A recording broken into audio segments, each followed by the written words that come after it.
مشروں کے ساتھ کہ حق بیانی کا امیر آتا ہے. مچل کے کہیے سبحان اللہ. حق بیانی کا امیر آتا ہے، واعظ بے نصیر آتا ہے، چیر ڈالے جو سینہ باطل لیجیے اب وہ تیر آتا ہے.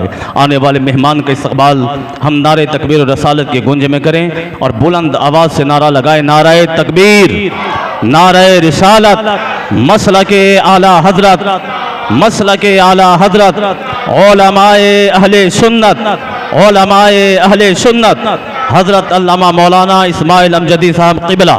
نعرہ تکبیر، نعرہ رسالت.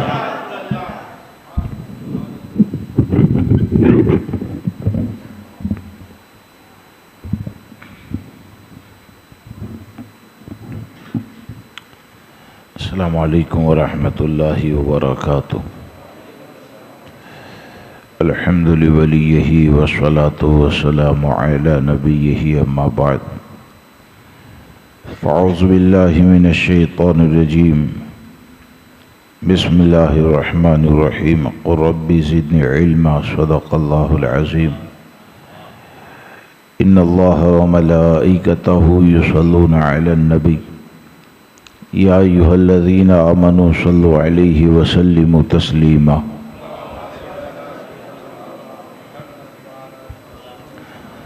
اللہم صل علی سیدنا ومولانا محمد صلی اللہ تبارک و تعالی علیہ وسلم. مختلف الملوان وتعاقب العصران وتکرر الجدیدان واستقل الفرقدان. وبلغ روحه وأرواح أهل بيته منا التحية والسلام وبارك وسلم عليه كثيرا.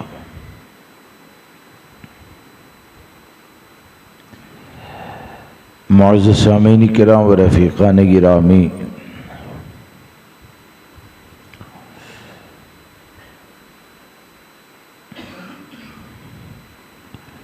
آج کی محفل میں مجھے جو موضوع دیا گیا ہے، علم کی اہمیت، اس سے مراد یہ کہ علم دین کی اہمیت کیا ہے، اس حوالے سے کچھ گفتگو ہو.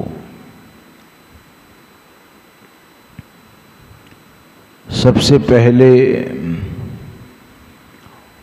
تو ایک بات کو سمجھ لیجئے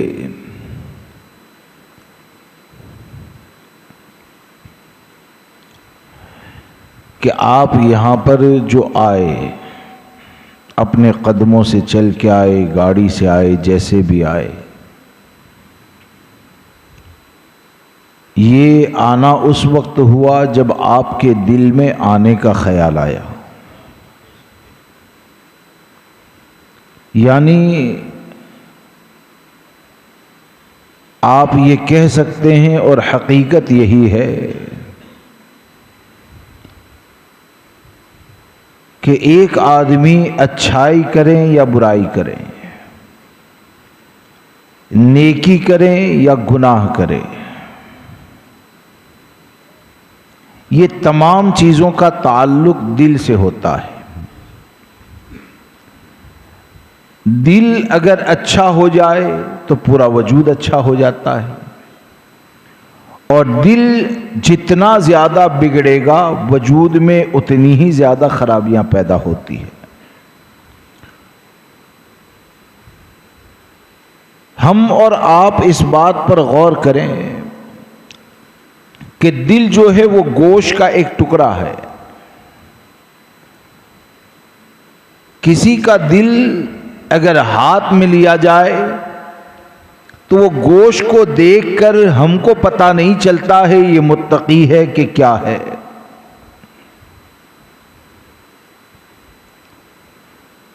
تو ظاہر سی بات ہے کہ ہر مسلمان کی تمنا یہ ہے کہ وہ اچھا بن جائے، اس کا دل اچھا ہو جائے. تو ہمارے پاس یہ جو دل ہے وہ کیسا ہے، اس کو جاننے کا طریقہ کیا؟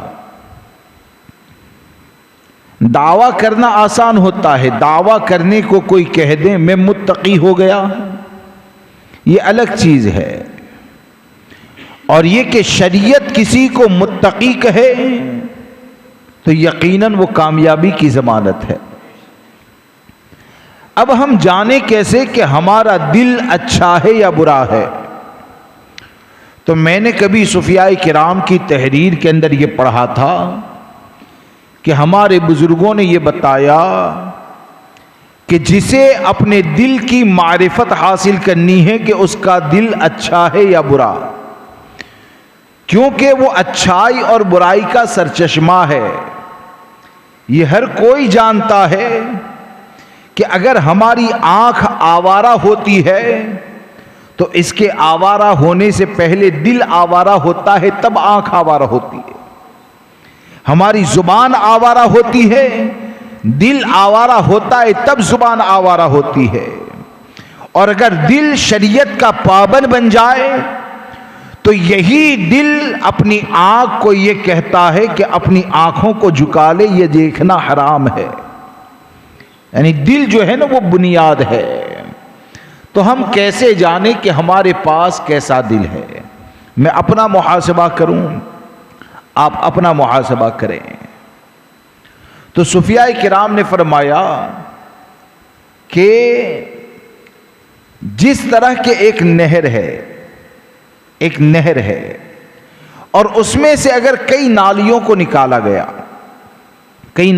نکالا گیا، اب آدمی نہر تک نہیں پہنچا، نہر کو دیکھا نہیں، لیکن یہ کہ اس سے نکلنے والی نالی کے پانی کو جب وہ دیکھتا ہے نا تو وہ پانی اس کو نہر کے پانی کی معرفت دیتا ہے۔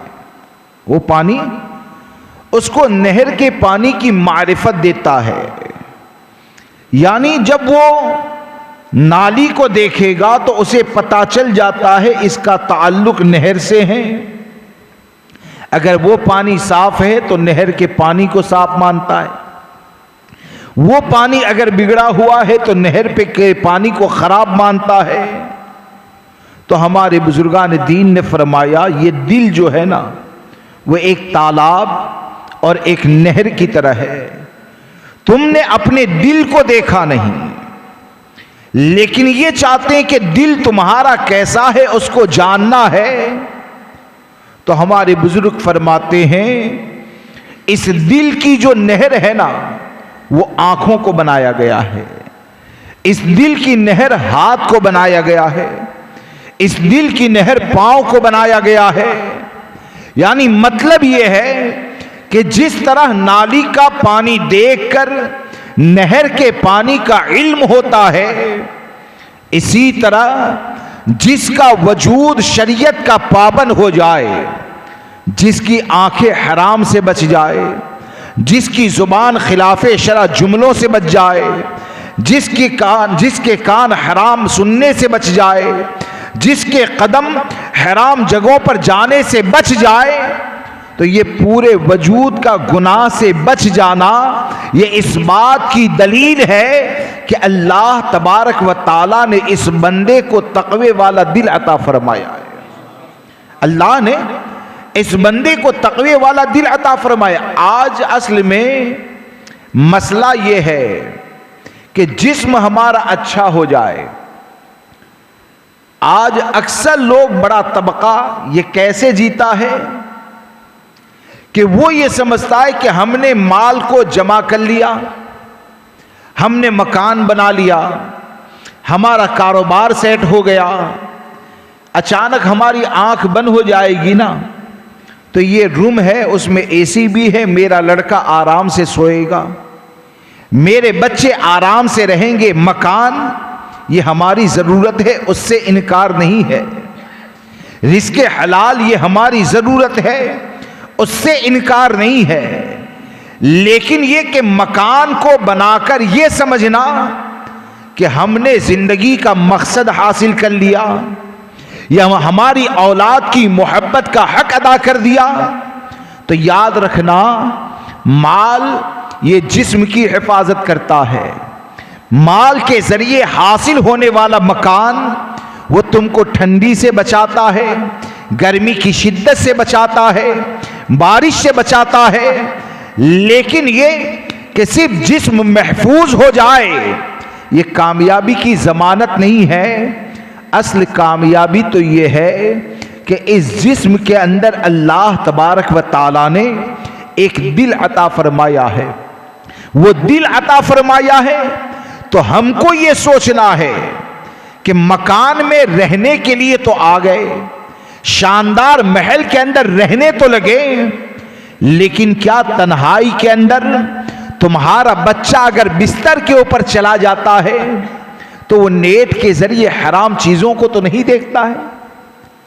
اگر تمہاری لڑکی آن لائن ہونے کے بعد اگر پوری دنیا والوں کے سامنے نظر آنے لگے تو آپ مجھے بتائیے, ایسے 1000 آپ محل کو بنا لیں اور ایسے محل میں رہ کر اگر تمہاری نسلوں کا انتقال ہو جائے تو محل میں رہ کر نسلوں کا انتقال ہونا یہ کامیابی کی ضمانت نہیں ہے.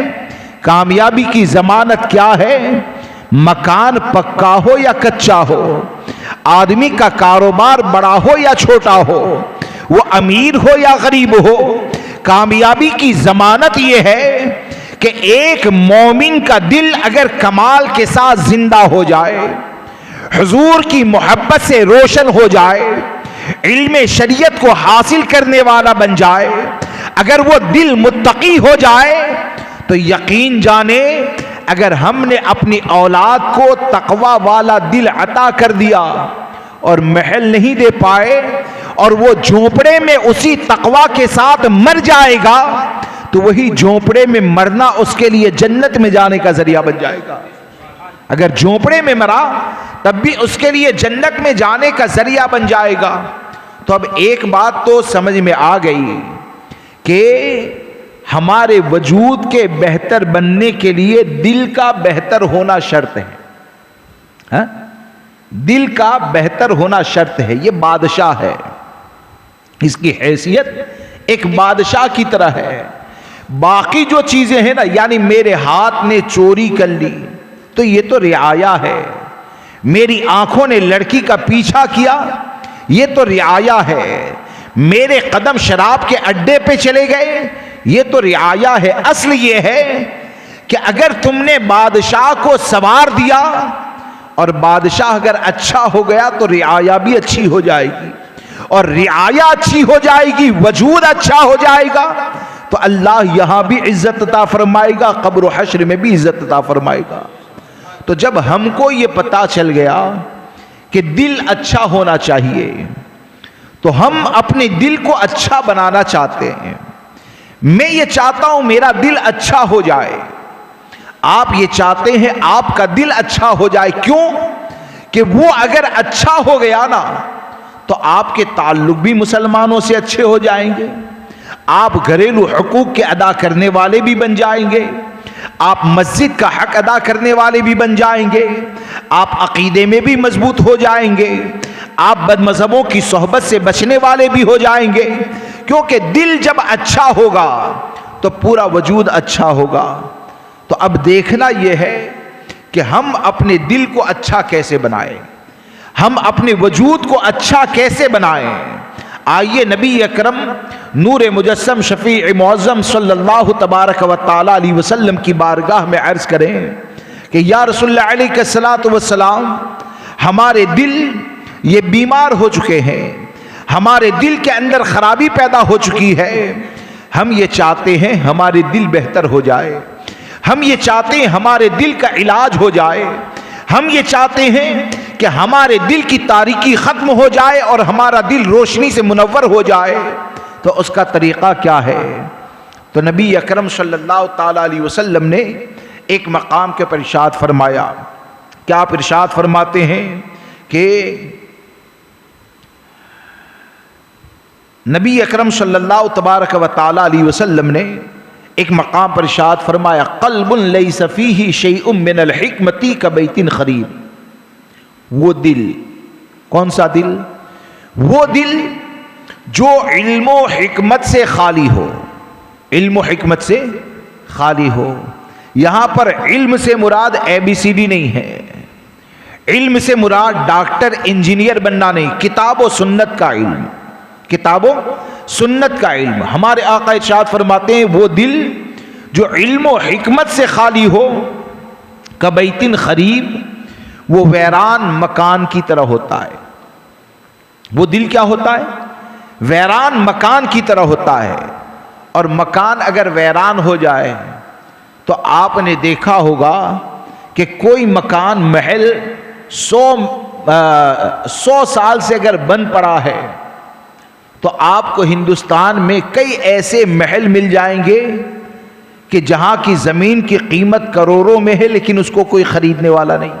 ہاں، بھوتیا محل سے مشہور ہو جاتا ہے، ہماری صورت میں بھی ہے، یعنی وہ جگہ ایسی ہے کہ کروڑوں کی قیمت ہے لیکن اس میں کوئی داخل ہونے والا نہیں ہے۔ تو ہمارے آقا نے کیا فرمایا؟ علم سے حکمت سے اگر دل خالی ہو جائے گا تو اس دل کا حال کیا ہوگا؟ وہ ویران مکان کی طرح ہوگا۔ تو مکان ویران ہو جائے تو کیا ہوتا ہے؟ اس پر شیاطین کا قبضہ ہوتا ہے، اجنہ کا قبضہ ہوتا ہے، رہنے والا مصیبت میں گرفتار ہو جاتا ہے۔ جانے سے پہلے سورہ بقرہ کی تلاوت کروائی جاتی ہے، ختم قادریہ شریف پڑھوایا جاتا ہے، عامل سے چیک کروایا جاتا ہے کہ کہیں رہنے والا پریشان تو نہیں ہوگا۔ یعنی مطلب یہ ہے کہ ویران گھر سے تشبیہ دی تو اس سے مراد یہ ہے کہ ہمارے آقا صلی اللہ تعالی علیہ وسلم نے ہم کو یہ بتایا کہ دل کی بربادی جو ہے وہ جہالت کی بنیاد پر ہے۔ دل کا برباد ہونا یہ کتاب و سنت کے علم سے خالی ہونے کی بنیاد پر ہے۔ دل کا برباد ہونا یہ علم دین سے دور ہونے کی بنیاد پر ہے۔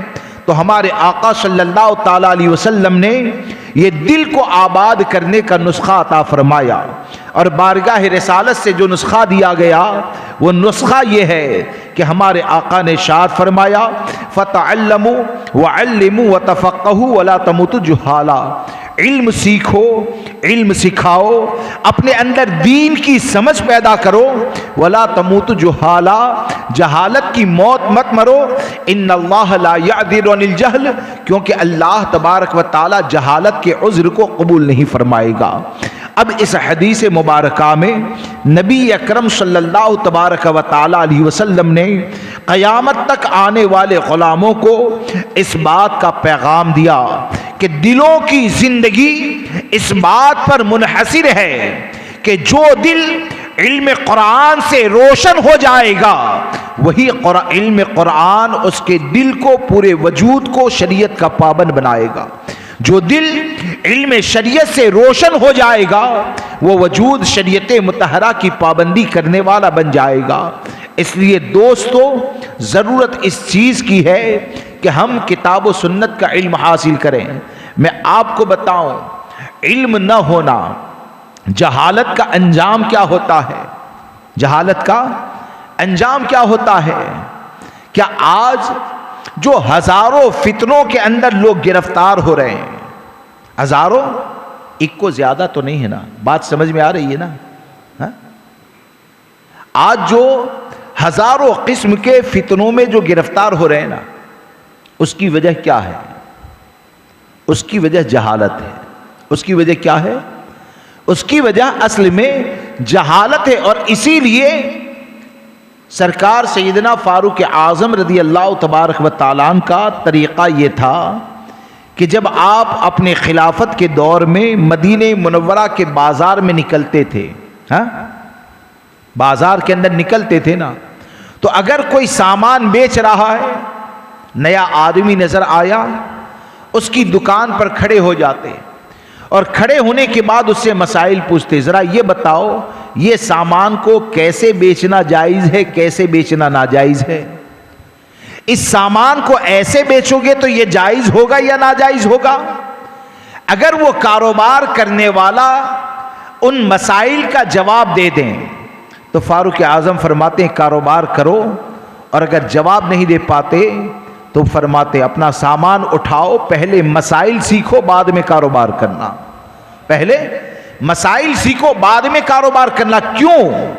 کیا فاروق اعظم نہیں چاہتے تھے کہ مسلمان ترقی کریں؟ کیا فاروق اعظم نہیں چاہتے تھے کہ مسلمان مالدار بنے؟ یقیناً ان کی خواہش یہی تھی کہ ہر مسلمان دونوں جہاں میں ترقی کرنے والے تمام مسلمان بن جائے، لیکن اس سے زیادہ ان کی تمنا یہ تھی کہ مسلمان ترقی کرے تو لقمہ حلال کھا کر ترقی کرے۔ اس سے زیادہ ان کی خواہش یہ تھی کہ مسلمان آگے بڑھیں تو آگے بڑھنے کے چکر میں دل مردہ نہ ہو جائے، بلکہ ایسے ترقی کرے کہ ہر لقمہ اس کے دل کو نورانیت والا بنا دے، مال اس کے لیے ترقی کا ذریعہ بن جائے۔ تو یہ کب ہوتا ہے؟ آج مجھے آپ بتائیے کتنے لوگ ایسے ہیں جو کاروبار کرنے کے لیے نکلے اور مسائل شرعیہ کو سیکھا، ارے سیٹھ بن جاتے ہیں، اور سیٹھ بننے کے بعد ان کو زکوٰۃ کے مسائل کا بھی علم نہیں ہوتا ہے۔ اگر بتایا جائے تو کہتے ہیں ہم کو تو علم ہی نہیں تھا۔ اب آپ مجھے بتائیں کہ ایسا سیٹھ بن جانا کہ جس کو زکوٰۃ کے مسائل کا علم نہ ہو، تو کیا سیٹھ بن جانا کامیابی ہے؟ ارے حقیقت یہ ہے کہ اگر مالدار بن گیا اور مالدار بننے کے بعد بھی اگر وہ زکوٰۃ کے مسائل کو نہیں جانتا ہے یا وہ زکوٰۃ کو اگر ادا نہیں کرتا ہے تو اس کو ایسا لگتا ہے یہ مال میری عزت ہے، اس کو ایسا لگتا ہے دنیا میں مجھے طاقتور سمجھا جاتا ہے، اس کو ایسا لگتا ہے میں نے بہت زیادہ ترقی کر لی ہے، لیکن حقیقت یہ ہے وہی مال میدان محشر میں ذلت کا ذریعہ ہے۔ یہ تمہارے لیے آخرت میں نجات کا ذریعہ کب ہو سکتا ہے کہ علم اتنا حاصل کرو کہ جو بھی کماؤ وہ رزق حلال ہو، جو بھی کھاؤ وہ رزق حلال ہو۔ زکوٰۃ جو ہے شریعت نے جو حق مقرر کیا ہے اس حق کو ادا کرو گے تو یقین جانے وہ حق کا ادا کرنا یہ تمہارے لیے نجات کا ذریعہ ہے۔ آج دیکھیے میں آپ کو بتاؤں، یہ تو عمل کی بات آئی، میں آج کا جو دور ہے نا دوستو یہ جہالت کا نتیجہ ہے۔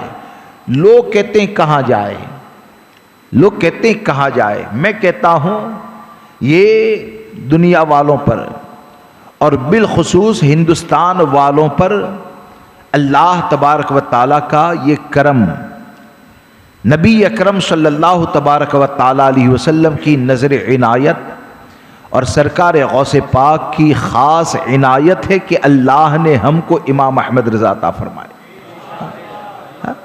ہم کو کہاں جانا ہے؟ آج کے پرفتن دور میں ہر قسم کی گمراہیت سے بچنے کے لیے ایک آسان راستہ ہے، اور وہ راستہ ہے امام احمد رضا کا دامن کرم۔ وہ راستہ ہے امام احمد رضا کا دامن کرم۔ آج دیکھیے کہ کتنے فتنوں میں لوگ مبتلا ہوتے جا رہے ہیں۔ عمل تو عمل ہے، لوگوں کو عقیدے کے بارے میں بھی یعنی آہستہ آہستہ عقائد کے معاملے میں بھی لوگ جاہل ہوتے جا رہے ہیں۔ یہ علم نہ ہونے کی وجہ سے تو ہے، یہ جہالت ہونے کی وجہ سے تو ہے۔ کیا آپ نہیں جانتے ہیں کہ قرب قیامت کی نشانیوں میں یہ جو فرمایا گیا کہ آدمی صبح میں مومن ہوگا شام میں کافر ہوگا، یہ فرمایا گیا نا، تو شام میں کافر ہوگا، یہ جو کہا گیا قرب قیامت کی علامت ہے۔ اللہ ہم سب کو ایمان کی سلامتی دے، ہماری نسلوں کو ایمان کی سلامتی عطا فرمائے۔ اب یہ جو کفر ہے نا یعنی شام میں کافر ہو جائے گا، علماء نے لکھا یعنی کفر تو کفر ہی ہوتا ہے، یعنی کوئی معاذ اللہ اگر کفر کی حالت میں مر جائے تو ہمیشہ کے لیے دوزخ میں رہنا ہے، کوئی اگر شرک کی حالت میں مر جائے ہمیشہ کے لیے دوزخ میں رہنا ہے، کوئی اگر معاذ اللہ امام الانبیاء کی گستاخی کر کے بغیر توبہ کے مر جائے ہمیشہ کے لیے دوزخ میں رہنا ہے، ضروریات دین کا منکر ہو جائے ہمیشہ کے لیے دوزخ میں رہنا ہے۔ لیکن یہ کہ آج کے وقت میں جو علماء نے لکھا نا یعنی کفر کی جو قسمیں ہیں نا اس میں جو سب سے خطرناک راہ بتائی گئی وہ قرب قیامت کی علامت ہے۔ وہ کیوں پتہ ہے کہ قرب قیامت کی یہ علامت جو ہے نا آدمی صبح میں مومن ہوگا شام میں کافر ہوگا، تو وہ کافر ہونے والے کو پتا بھی نہیں ہوگا کہ میں کافر ہو چکا. ہاں اسے پتا بھی نہیں ہوگا میں نے کفر کیا.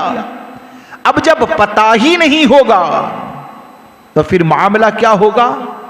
کفر بکنے کے بعد مغرب کی اذان ہوگی تو مغرب کی نماز کے لیے آئے گا. عشاء کی اذان ہوئی عشاء کی نماز کے لیے آیا. شب برات آئی رات بھر جاگ کر عبادت کی. رمضان کا مہینہ آیا روزے رکھے.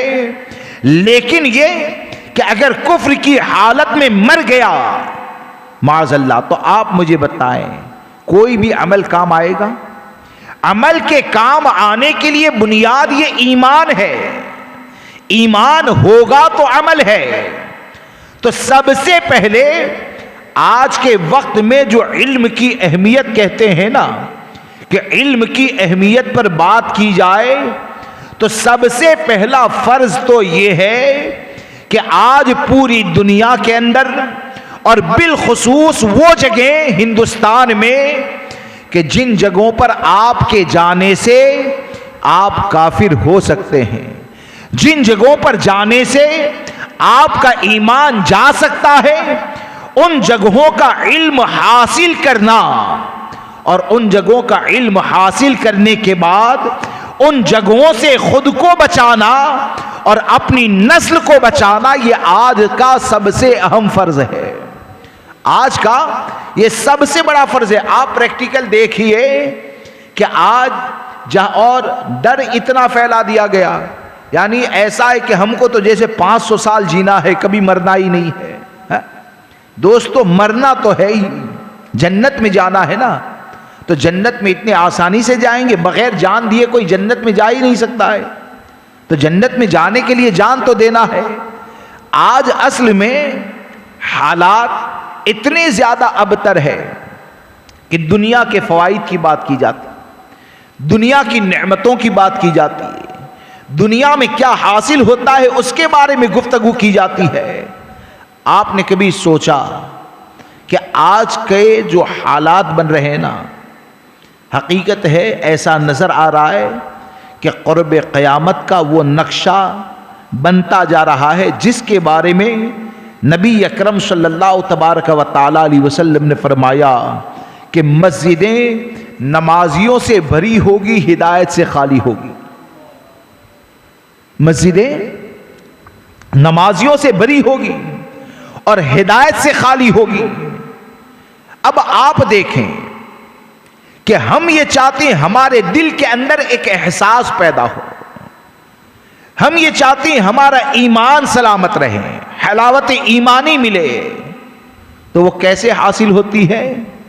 ایک طویل حدیث مبارکہ ہے, اس کا ایک جملہ آپ کے سامنے نقل کر دوں اور اس کو آپ موجودہ حالات کے مطابق سمجھنے کی کوشش کریں کہ نبی اکرم صلی اللہ تبارک و تعالی علیہ وسلم نے فرمایا جس بندے کے اندر 3 چیزیں پیدا ہو جائے اللہ اسے حلاوت ایمانی عطا فرماتا ہے. یعنی ایمان کی مٹھاس, ایمان کی چاشنی. وہ 3 چیزوں میں ایک چیز کیا ہے؟ نبی اکرم صلی اللہ تبارک و تعالی علیہ وسلم نے فرمایا کہ جب کوئی آدمی ایسا ہو جائے کہ وہ کفر کی طرف جانے سے ایسے ہی نفرت کرے, کفر میں گرفتار ہونے سے ایسے ہی نفرت کرے جیسے کہ وہ آگ میں جانے کو ناپسند کرتا ہے. جیسے وہ آگ میں جانے کو ناپسند کرتا ہے تو آقا کریم صلی اللہ تعالی علیہ وسلم فرماتے ہیں اللہ اس بندے کو ایمان کی چاشنی عطا فرماتا ہے. اور جب ایمان کی چاشنی مل جائے نا تو دل سے دنیا والوں کا ڈر نکلتا ہے. ایمان کی چاشنی مل جائے تو پریشانی میں بھی آدمی حق پر قائم رہتا ہے. ایمان کی چاشنی مل جائے تو حضرت بلال کی چربی پگھل جاتی ہے لیکن اعلان حق زبان سے جاری ہوتا ہے. ایمان کی چاشنی مل جاتی ہے تو حضرت امام احمد ابن حنبل کے اوپر بغداد کے بازار میں کوڑے مارے جاتے ہیں, لیکن یہ کہ کوڑوں کا کھانا تو برداشت کرتے ہیں لیکن قرآن کو خلق خدا نہیں مانتے ہیں, مخلوق نہیں مانتے ہیں. یہ کیا ہے؟ ایمان کی حلاوت ہے. اب ہم اگر کہیں کہ ہم نے ایمان کی حلاوت پالی، تو پریکٹیکل دیکھیے، میں آپ کو ایک بات سمجھاتا ہوں، جواب آپ کو دینا ہے کہ آپ مجھے بتائیے کہ آپ کے گھر کے اندر آپ کی بیٹی، آپ کی بیوی یا آپ کی ماں بہن کوئی بھی اگر کھانا بنا رہی ہے اور آپ نے اپنے کمرے سے دیکھا کہ میری بچی کا دوپٹہ ایسے کھانا بناتے بناتے آگ کے قریب ہو رہا ہے، یا آگ کے بہت قریب آپ نے دور سے دیکھا، تو آپ مجھے بتائیے کہ آپ وہاں پر جا کر بتائیں گے یا اس کو آگ کے قریب دیکھ کر اس کی حفاظت کے لیے پہلے چلائیں گے بعد میں جائیں گے؟ بولیے، میری بات نہیں سمجھے؟ پہلے چلائیں گے نا؟ کیوں؟ آگ سے جو کراہت ہے، آگ میں جلنے کی تکلیف کا جو احساس ہے، وہ احساس کس حد تک ہے کہ آپ یہ جانتے ہیں کہ اگر چلانے کی جگہ پر وہاں پر گیا اور وہاں جانے سے پہلے اگر دوپٹہ اور آگ کی ملاقات ہو گئی تو میری اولاد جل جائے گی، میری بچی تکلیف میں آ جائے گی، میری بیوی تکلیف میں آ جائے گی، تو یہ احساس کیسا ہے؟ آگ سے بچانے کا احساس کیسا ہے کہ دور سے اگر اپنی بچی کو آگ کے قریب دیکھا تو بغیر ارادے کے اس کی حفاظت کے لیے چیخ نکل گئی، بغیر ارادے کے اس کی حفاظت کے لیے چیخ نکل گئی۔ تو یہ دنیا کی آگ ہے، اور ہمارے آقا صلی اللہ تبارک و تعالی علیہ وسلم فرماتے ہیں کہ حلاوت ایمانی اسے دی جاتی ہے کہ جو کفر کی طرف جانے سے ایسے ہی نفرت کرے جیسے کہ آگ سے وہ کراہت کرتا ہے۔ تو آپ کو میں بتاؤں کہ آگ کے قریب دیکھ کر آپ کی آواز نکل گئی، لیکن وہ بچی اگر اسکول میں جاتی ہے اور جس جگہ پر جانے کی بنیاد پر اس کو بتوں سے مدد مانگنا سکھایا جاتا ہے، یا جس جگہ پر جانے کی بنیاد پر اس کی زبان سے وندے ماترم کا نعرہ نکلتا ہے، یا جس جگہ پر جانے کی بنیاد پر وہ گربے کھیلنے لگتی ہے، یا جس جگہ پر جانے کی بنیاد پر کہ اگر کرسچن کے اسکول میں چلی جائے تو معاملہ یہ ہوتا ہے کہ حضرت عیسیٰ کے حوالے سے عقیدہ دیا جاتا ہے کہ معاذ اللہ یہ تو اللہ کے بیٹے ہیں، ان کو قتل کیا گیا ہے۔ ٹائی پہن کر ہمارے بچے اسکول کے اندر جاتے ہیں، قرآن کے خلاف عقیدہ دیا جاتا ہے۔ تو آپ مجھے بتائیں، اگر حلاوت ایمانی ہمارے دل کے اندر ہے، اگر اپنی نسلوں کی ایمان کی فکر، ہمارے ایمان کی فکر ہمارے دل کے اندر ہے، تو آگ کے قریب دیکھ کر جو آواز بلند ہوئی تھی، تو اس سے پہلے تو اس اسکول میں بھیجنے سے پہلے آپ کو تکلیف کا احساس ہونا چاہیے کہ جہاں پر جانے کی بنیاد پر، دین سے دوری کی بنیاد پر تمہاری نسل کفر میں گرفتار ہو جاتی ہے۔ اب آپ مجھے بتائیں کہ آج فخریہ طور پر لوگ کہتے ہیں کرسچن سے اسکول میں گیا، 8 سال کا بچہ، بولے کہ حضرت انگریزی میں بات کرتا ہے، پورے محلے کے اندر نمائش ہوتی ہے، لیکن کیا کبھی یہ سوچا کہ یہ انگلش جس کو تم نعمت سمجھتے ہو وہ کس کے بدلے لینے کے لیے جا رہے ہو؟ کیا کفر کو گلے لگانے کے بدلے لینے جا رہے ہو؟ آج جس دنیا اور ایجوکیشن کی بات کرتے ہو کس کے بدلے لینے کے لیے جا رہے ہو؟ کیا گمراہیت کے بدلے لینے جا رہے ہو؟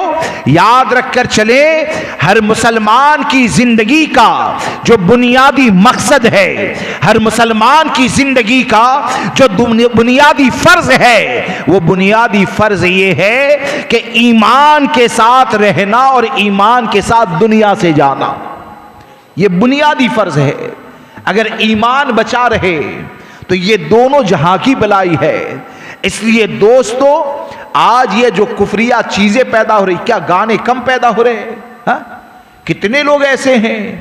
آپ ذرا سوچئے کہ آج کے وقت میں دیکھیے کفر کے مقام کی بات آئی تو ایک بات اور عرض کر دوں کہ آج ہزاروں گانے ایسے ہو گئے، ہزاروں گانے ایسے ہو گئے جس میں اللہ کی وحدانیت کا انکار ہے، بے شمار گانے ایسے ہو گئے جس میں کسی حسینہ کو خدا کہا جاتا ہے، بے شمار گانے ایسے ہو گئے کہ زنا کی دعوت دی جاتی ہے، سبحان اللہ کہا جاتا ہے، اور یہ تمام چیزیں ایک موبائل میں آدمی لے کر بیٹھتا ہے نا تو احساس کی بات کرتا ہوں، اپنے دل کے اندر احساس پیدا کریں، سوچئے کہ کیا کبھی ایسے گانے کی آواز اگر آئے تو وہ نفرت دل کے اندر پیدا ہوتی ہے؟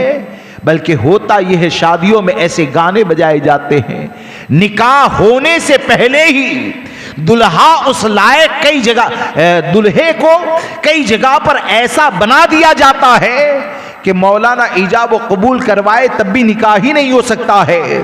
یہ تمام نحوستیں ہیں، یہ جہالت کی بنیاد پر، یہ علم دین سے دوری کی بنیاد پر، کیونکہ علم کو ایک روایت کے اندر نور کہا گیا، العلم نور، علم یہ نور ہے۔ یہ کیسے روشنی ہے؟ روشنی کا کام ہے سامنے کی چیز نظر آتی ہے، روشنی میں آدمی دیکھتا ہے، تو علم یہ کیسا نور ہے پتہ ہے؟ علم وہ ایسا نور ہے کہ ہزاروں پریشانیوں میں بھی وہ نور تم کو یہ بتاتا ہے کہ دنیا کی تکلیف کو برداشت کر لے، اپنے ایمان کو بچا لے۔ علم وہ نور ہے کہ حضور غوث اعظم رضی اللہ تبارک و تعالی نے یہاں تک فرمایا، درست العلم حتی صرت قطبا، میں نے علم اتنا زیادہ حاصل کیا کہ اللہ تبارک و تعالی نے مجھے قطبیت کا مقام عطا فرمایا۔ اللہ اکبر، ہم غوث اعظم کے غلام، غوث اعظم کہیں، علم یہ قطبیت کا ذریعہ بنا، اور ان کے نام پر لنگر کرنے والوں کا حال یہ ہو جائے کہ 1000 لوگوں کو جمع کر کے الحمد شریف اگر سنو نا تو تجوید کے ساتھ الحمد شریف نہیں پڑھ پائیں گے، شاید کوئی مل جائے۔ یعنی ایسا ہے کہ تجوید کے ساتھ قرآن پڑھنا تو گویا کہ علماء ہی کے ذمہ فرض ہے، تجوید کے ساتھ قرآن پڑھنا گویا کہ امام ہی کے ذمہ فرض ہے۔ ارے یہ ہر مسلمان کے اوپر فرض ہے کہ قرآن کی تلاوت صحیح کرے، قرآن کی تلاوت صحیح کرے، اور یہ وہ نور ہے کہ جس کی بنیاد پر آدمی دونوں جہاں میں کامیاب ہوتا ہے۔ آپ کو ایک بات بتاؤں کہ دیکھیے، علم نور ہے جو کہا گیا نا، تو نور کیسے ہے پتہ ہے؟ علم کو جو نور کہا گیا تو جو علم نافع ہوتا ہے وہ علم آدمی کے دل میں حلال اور حرام کی تمیز کو پیدا کرتا ہے۔ وہ علم نافع جو ہوتا ہے، کتاب و سنت کا جو علم ہوتا ہے، وہ اسے کفر کے خطروں سے خبردار کرتا ہے۔ ایک مثال میں آپ کو دیتا ہوں کہ آج کے وقت میں آپ نے دیکھا ہوگا کئی ایسے کمانے والے ہیں، کئی ایسے مالدار ہیں کہ مال اللہ نے بہت دیا لیکن وہ اپنے ماں باپ کا خرچ نہیں کر پاتے، یا مال اگر زیادہ مل گیا تو ماں باپ کی خواہش ہوتی ہے کہ اولاد کے ساتھ رہیں، لیکن یہ بیوی بچوں کے پریشر میں ایسے ہوتے ہیں کہ بوڑھے ماں باپ کو الگ کر دیا، میرا تو مکان ہے، یہ شاندار مکان میں رہو، ہفتے میں ایک بار ملنے کے لیے آئیں گے۔ یا کئی جگہ پر ایسا ہوتا ہے کہ ماں باپ اگر بوڑھے ہو جائے تو اس کے بعد ان کے اوپر مال خرچ کرنے کی بات آئے تو گھر میں لیڈیزیں، خاص کر کے بچے کی بیوی جو ہوتی ہے، کئی بار ایسا کہتی ہے اب تو ان کو دنیا سے جانا ہی ہے، تم نے 10 سال 25 سال کی محنت کے بعد 5 لاکھ روپے جمع کیے ہیں، تمہارے 25 سال کی محنت یہ 5 دن میں تمہارے باپ کے پیچھے خرچ ہو جائے گی، کیا ملے گا؟ یہ کون کہتا ہے؟ یہ جہالت کہتی ہے۔ یہ کون کہتا ہے؟ یہ جہالت کہتی ہے۔ اور علم کیا کہتا ہے؟ کتاب و سنت کی روشنی کیا کہتی ہے؟ کتاب و سنت کی روشنی یہ کہتی ہے کہ جب 5 لاکھ روپے خرچ ہو جائے اور ماں باپ اگر راضی ہو جاتے ہیں تو کتاب و سنت کا نور اسے کہتا ہے کہ 5 لاکھ خرچ کر کے تو تباہ نہیں ہوا، بلکہ تیرے ماں باپ کو اگر تو نے راضی کر لیا ہے تو حدیث پاک میں یہ ہے، من اصبح مطیعا للہ فی والدیہ اصبح لہ بابان مفتوحان من الجنہ وان کن بابان مفتوحان من الجنہ، یعنی کوئی بندہ ایسا ہے جو صبح اس حال میں کرتا ہے کہ وہ اپنے ماں باپ کے حق کو ادا کرنے میں اللہ کا فرما بردار ہوتا ہے، تو ہمارے آقا ارشاد فرماتے ہیں کہ اس کے لیے جنت کے 2 دروازے کھول دیے جاتے ہیں، اور اگر ایک حیات ہے تو اس کے لیے 1 دروازہ کھول دیا جاتا ہے۔ جہالت یہ کہتی ہے کہ بوڑھے ماں باپ کے پیچھے مال کو برباد کر دیا، اور علم یہ کہتا ہے، دین یہ کہتا ہے کہ وہ 5 لاکھ کے ذریعے اگر تیرے باپ یا تیرے ماں کے چہرے کے اوپر مسکراہٹ آ گئی تو غربت کے بارے میں مت سوچ، وہ 5 لاکھ اس راہ میں خرچ کیے ہیں کہ اس کے بدلے تیرے لیے جنت کا دروازہ کھول دیا جائے گا۔ یہ کون؟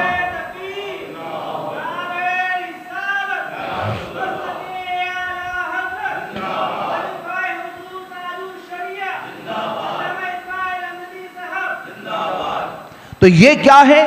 یہ علم کی روشنی ہے۔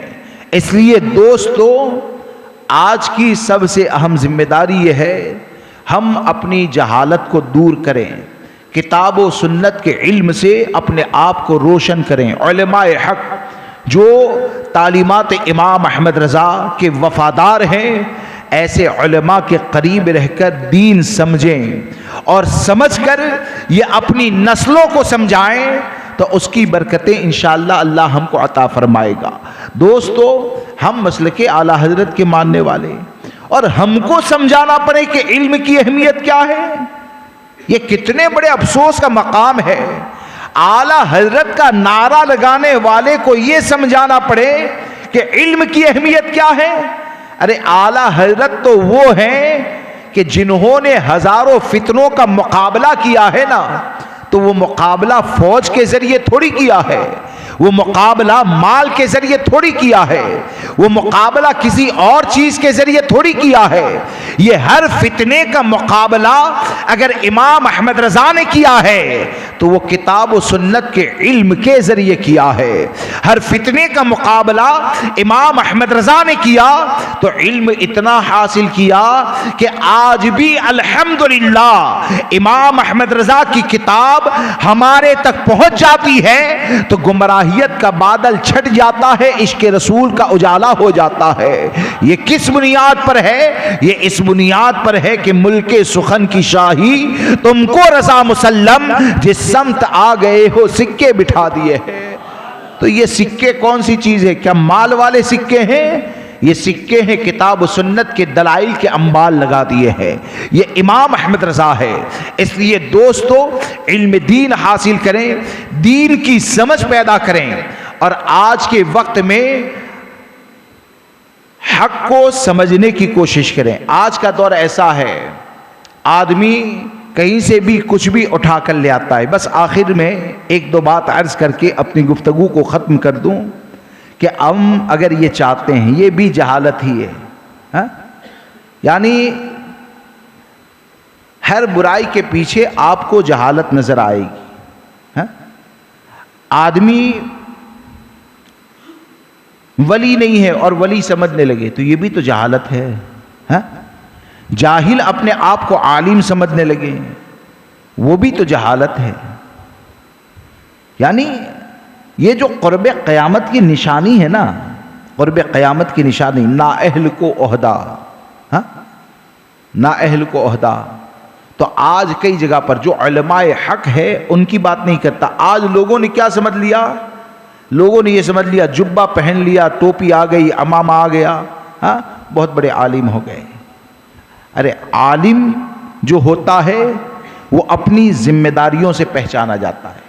عالم جو ہوتا ہے نا، اور عالم علماء دین، یہ تو اللہ کی عطا کردہ بہت بڑی نعمت ہے۔ اللہ تبارک و تعالی ہم کو علماء حق کی سچی غلامی نصیب فرمائے۔ علماء حق کی اگر غلامی بھی مل جائے تو میں تو سمجھتا ہوں میرے لیے نجات کا ذریعہ ہے، میرے لیے بخشش کا ذریعہ ہے۔ لیکن یہ کہ آج کے دور میں لوگوں کا مزاج کیا ہو گیا؟ لوگوں کا مزاج یہ ہو گیا کہ جو مولانا کہے جانے والا چکنی چپڑی باتیں کرے، یعنی کبھی کچھ بھی نہ کہیں. حاجی صاحب بہت اچھے ہیں تو سوچتے ہیں کہ یہ مولانا بہت اچھے ہیں. یہ مولانا کسی کو کچھ نہیں کہتے ہیں. ارے حقیقت یہ ہے کہ جسے واقعی میں عالم کہا جاتا ہے، تو آپ یہ سوچئے نا، اعلیٰ حضرت پہ تو ہم سب متفق ہیں نا. اعلیٰ حضرت یہ مرکز اتحاد ہے. کیا ہے؟ اعلیٰ حضرت یہ مرکز اتحاد ہیں. تو امام احمد رضا مرکز اتحاد ہے، تو کم سے کم یہ تو سمجھیں کہ اگر اعلیٰ حضرت نے کسی کو کچھ نہ کہا ہوتا تو ہم کہاں ہوتے؟ اعلیٰ حضرت نے اگر کسی کو کچھ نہ کہا ہوتا تو ہم کہاں ہوتے؟ اعلیٰ حضرت سرکار نے فتنوں کا مقابلہ کر کے یہ بتا دیا کہ آنے والے وقت میں امام احمد رضا کے غلام کو اگر پہچاننا ہے تو اس غلام کی پہچان فتنوں سے مقابلہ ہے، اس غلام کی پہچان حق گوئی ہے.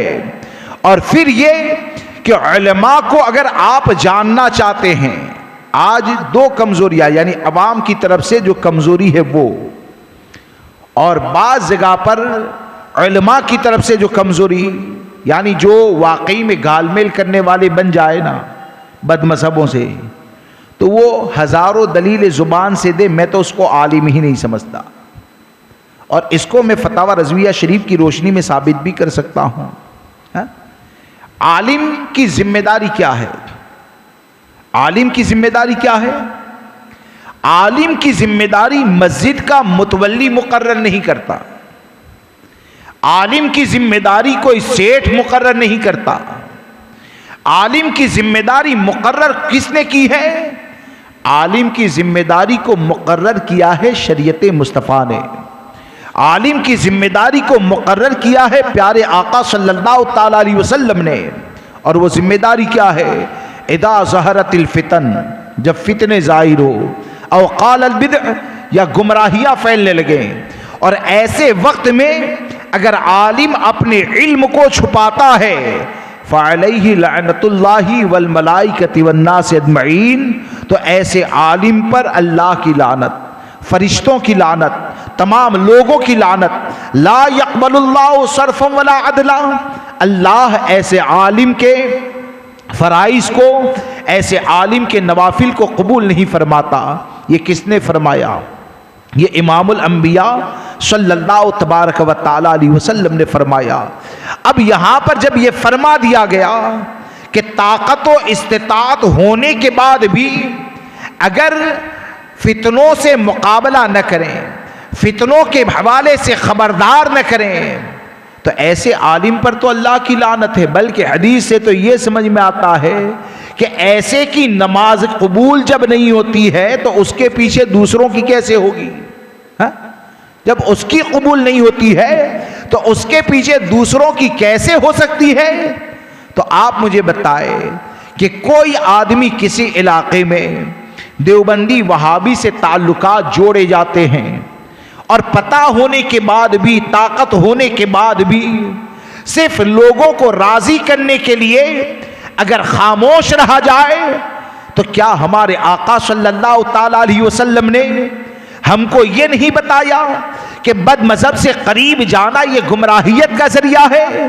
یقیناً ہمارے آقا نے بتایا کہ یہ فتنے میں پڑنے کا اور گمراہیت کا ذریعہ ہے. جب اسے گمراہیت کا ذریعہ کہہ دیا گیا، جب ہمارے نبی نے فرما دیا کہ بد مذہب کے قریب جانے والا یہ فتنے میں گرفتار ہو سکتا ہے، تب علماء کی ڈیوٹی کیا ہے؟